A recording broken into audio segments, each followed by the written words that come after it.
Ini adalah mockup soal ujian PMP maupun PMI ICP. Seberapa pahamkah Anda untuk bisa menjawab pertanyaan ini dengan benar? Yuk, kita ikuti terus video ini. Assalamualaikum warahmatullahi wabarakatuh. Pada video kali ini, kita akan membahas tentang bagaimana cara memberdayakan tim dalam mengambil keputusan yang tepat dan efektif.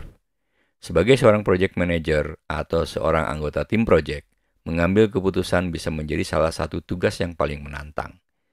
Namun ketika semua anggota tim merasa diberdayakan dan memiliki kepercayaan diri dalam pengambilan keputusan, maka proses ini akan bisa berjalan lebih lancar dan efisien. Mari kita bahas beberapa strategi dan tips praktis untuk meningkatkan kemampuan tim dalam pengambil keputusan bersama-sama.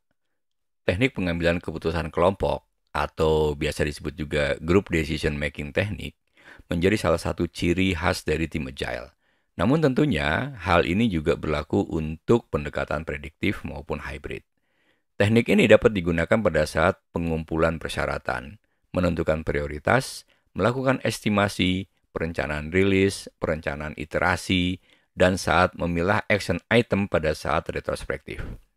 Tim leader memfasilitasi pertemuan, di mana anggota tim berkumpul secara langsung dan terlibat dalam brainstorming secara terbuka untuk memilih opsi yang paling tepat dalam pengambilan keputusan.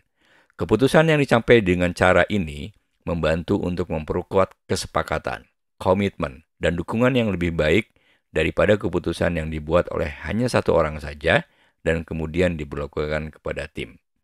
Teknik ini dikenal juga sebagai model pengambilan keputusan partisipatif.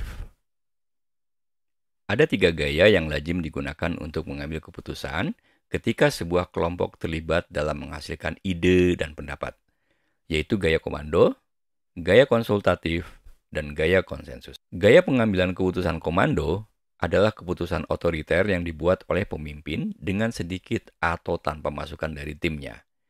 Gaya ini membutuhkan waktu yang singkat dan cocok digunakan ketika tidak ada anggota tim yang memiliki cukup pengetahuan dan tim menganggap pemimpin itu sebagai ahlinya. Namun tim merasa bahwa mereka tidak memiliki pengaruh dalam pengambilan keputusan, sehingga mereka mungkin tidak mudah untuk menerima keputusan tersebut. Gaya pengambilan keputusan konsultatif adalah keputusan yang melibatkan pemimpin yang secara aktif mencari masukan dan saran dari peserta.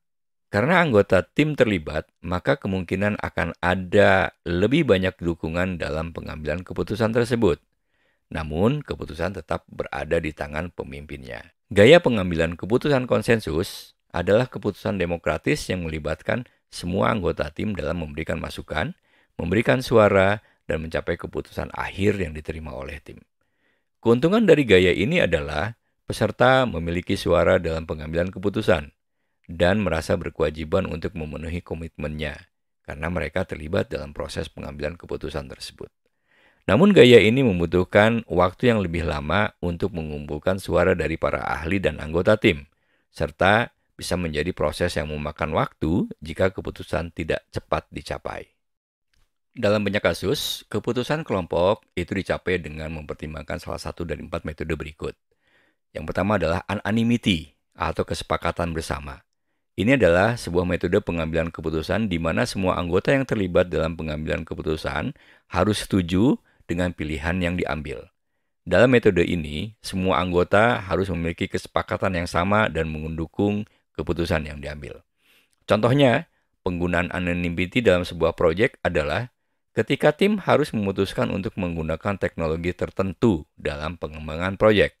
Kemudian, semua anggota tim menyetujui keputusan untuk menggunakan teknologi tertentu tersebut. Yang kedua adalah plurality atau pluralitas. Ini adalah sebuah metode pengambilan keputusan di mana pilihan yang mendapatkan suara terbanyak atau blok terbesar dalam kelompok dipilih sebagai suatu keputusan, meskipun tidak mencapai mayoritas yang absolut. Kita menggunakan metode ini jika terdapat lebih dari 2 opsi yang diajukan atau harus dipilih. Contoh penggunaannya adalah ketika dalam suatu sprint, tim harus memilih satu feature atau user story mana yang akan diimplementasikan terlebih dahulu dari 3 pilihan feature yang ada. Kemudian tim melakukan voting dan hasilnya menunjukkan pilihan A mendapatkan 5 suara, pilihan B mendapatkan 4 suara, dan pilihan C mendapatkan 3 suara. Maka pilihan A akan dipilih sebagai keputusan meskipun tidak mencapai mayoritas absolut. Selanjutnya, majority atau mayoritas. Ini adalah sebuah metode pengambilan keputusan di mana keputusan diambil berdasarkan suara terbanyak atau persentase suara terbanyak. Biasanya lebih dari 50% dukungan dari kelompok dari dua pilihan yang harus diputuskan. Contoh penggunaan majority dalam sebuah proyek. Ketika tim harus memutuskan untuk memilih salah satu features atau user story dari dua pilihan. Jika terdapat 5 anggota tim, dan hasil voting menunjukkan bahwa pilihan A mendapatkan 3 suara dan pilihan B mendapatkan 2 suara, maka keputusan yang diambil adalah pilihan A, karena mendapatkan suara terbanyak atau mayoritas. Dalam metode majority ini, suara terbanyak yang mendukung pilihan tertentu akan menjadi pilihan yang diambil. Yang terakhir adalah dictatorship atau keputusan otoriter. Ini adalah suatu metode pengambilan keputusan, di mana terdapat satu orang atau satu pemimpin yang membuat keputusan untuk seluruh kelompok atau tim, tanpa melibatkan partisipasi dari anggota tim atau kelompok tersebut. Dalam metode ini, pemimpin memiliki kekuasaan dan wewenang yang kuat dalam pengambilan keputusan. Contoh penggunaan dictatorship dalam sebuah proyek. Ketika seorang project manager mengambil keputusan secara mandiri dan menginstruksikan tim untuk mengikutinya, tanpa melibatkan partisipasi anggota tim dalam pengambilan keputusan tersebut. Hal ini mungkin terjadi ketika manajer proyek memiliki pengetahuan atau pengalaman yang lebih luas dalam bidang tersebut dan merasa tidak perlu melibatkan anggota tim dalam pengambilan keputusan. Namun metode ini dapat memicu ketidakpuasan anggota tim atau kelompok yang merasa tidak terlibat dalam pengambilan keputusan dan dapat menghambat produktivitas tim. Baik, kita lanjutkan. Berikutnya adalah 5 metode pengambilan keputusan untuk mendapatkan suatu konsensus. Yang pertama adalah Fish of Five. Fish of Five adalah suatu teknik pengambilan keputusan yang digunakan untuk mengevaluasi suatu tingkat kesepakatan atau persetujuan dalam sebuah tim. Dalam teknik ini, setiap anggota tim diminta untuk memberikan penilaian atau umpan balik terhadap suatu proposal atau gagasan, dengan cara mengangkat jari tangan yang melambangkan nilai dari 1 hingga 5. Umumnya, setiap jari menunjukkan tingkat persetujuan sebagai berikut. 5 jari menunjukkan setuju sepenuhnya. 4 jari menunjukkan setuju hampir sepenuhnya. 3 jari menunjukkan setuju sedikit. 2 jari menunjukkan tidak setuju sedikit. Dan 1 jari menunjukkan tidak setuju sama sekali. Dalam praktek Agile, Fish of Five dapat digunakan dalam berbagai tahap pengembangan produk seperti pengumpulan kebutuhan, perencanaan sprint, retrospektif, atau pengambilan keputusan lainnya yang melibatkan tim. Berikut adalah contoh penggunaan Fish of Five pada tahapan retrospektif. Setelah kita menyelesaikan sprint, tim melakukan retrospektif untuk mengevaluasi proses kerja dan melakukan perbaikan untuk sprint berikutnya. Ketika tim membahas suatu masalah atau isu yang dihadapi selama sprint, setiap tim kemudian diminta untuk memberikan nilai dengan Fish of Five. Jika mayoritas memberikan nilai rendah seperti 1 atau 2, maka tim perlu membahas masalah tersebut secara lebih mendalam dan mencari solusi yang lebih baik lagi.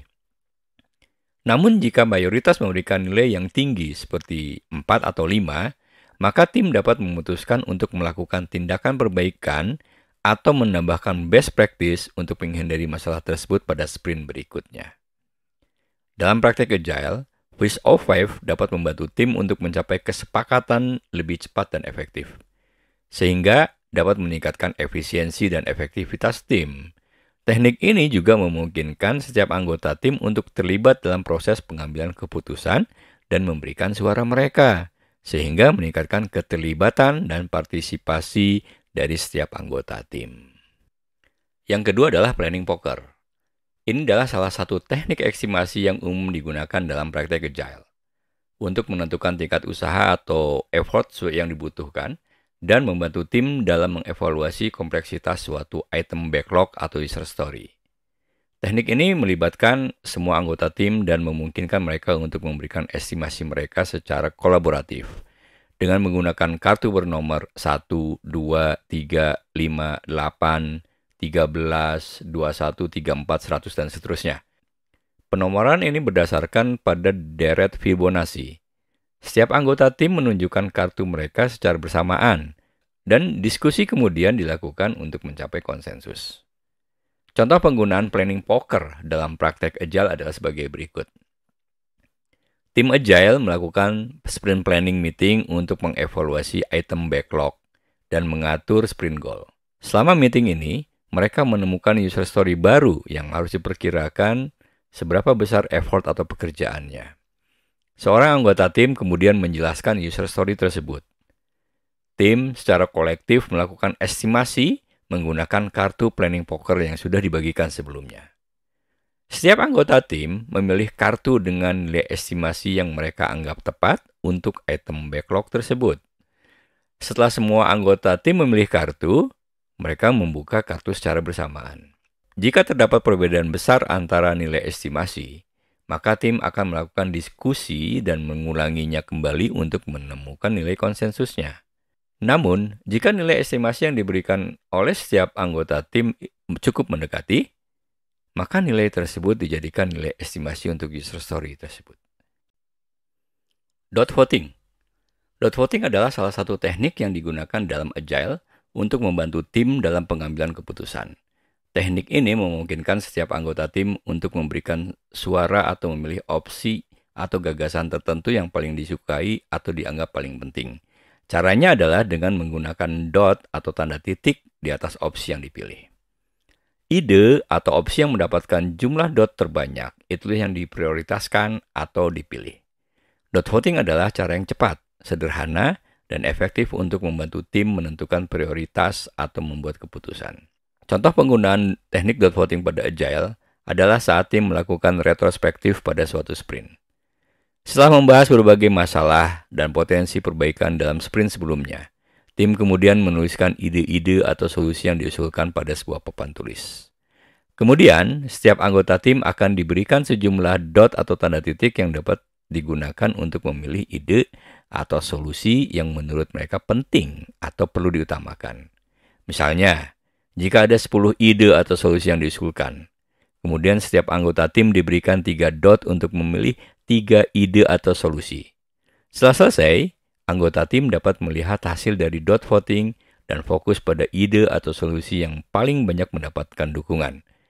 Hal ini membantu tim untuk mengambil keputusan secara kolektif dan mencapai kesepakatan mengenai langkah selanjutnya untuk memperbaiki kinerja tim dalam sprint selanjutnya. 4. Roman voting. Roman voting atau sering disebut juga sebagai thumb voting atau silent voting merupakan salah satu teknik dalam group decision making yang digunakan di dalam praktek Agile.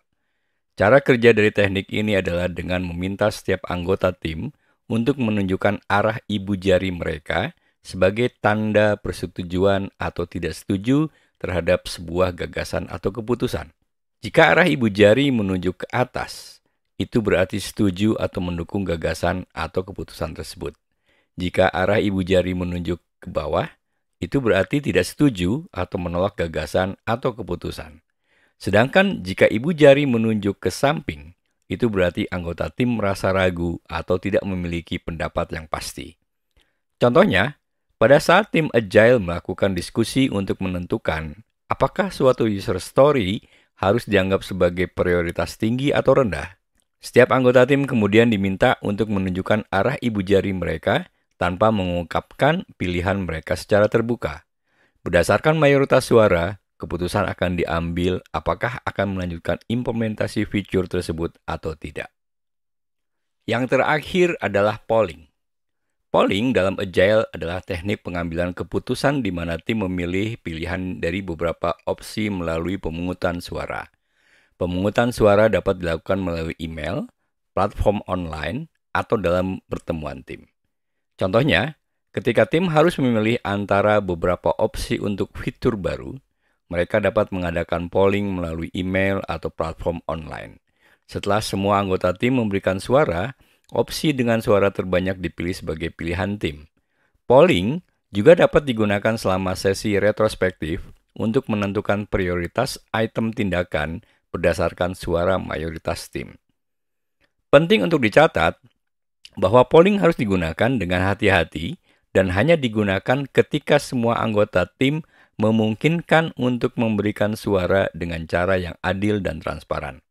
Hal ini untuk memastikan keputusan yang diambil dapat diterima oleh seluruh tim dan meningkatkan komitmen pada hasil akhir.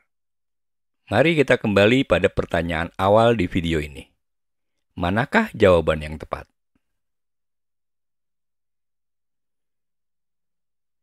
Ya, benar. Jawaban yang tepat adalah C, pleading atau memohon. Ini bukanlah merupakan gaya pengambilan keputusan. Demikian video kita kali ini. Terima kasih sudah menonton dan nantikan video-video selanjutnya. Wassalamualaikum warahmatullahi wabarakatuh.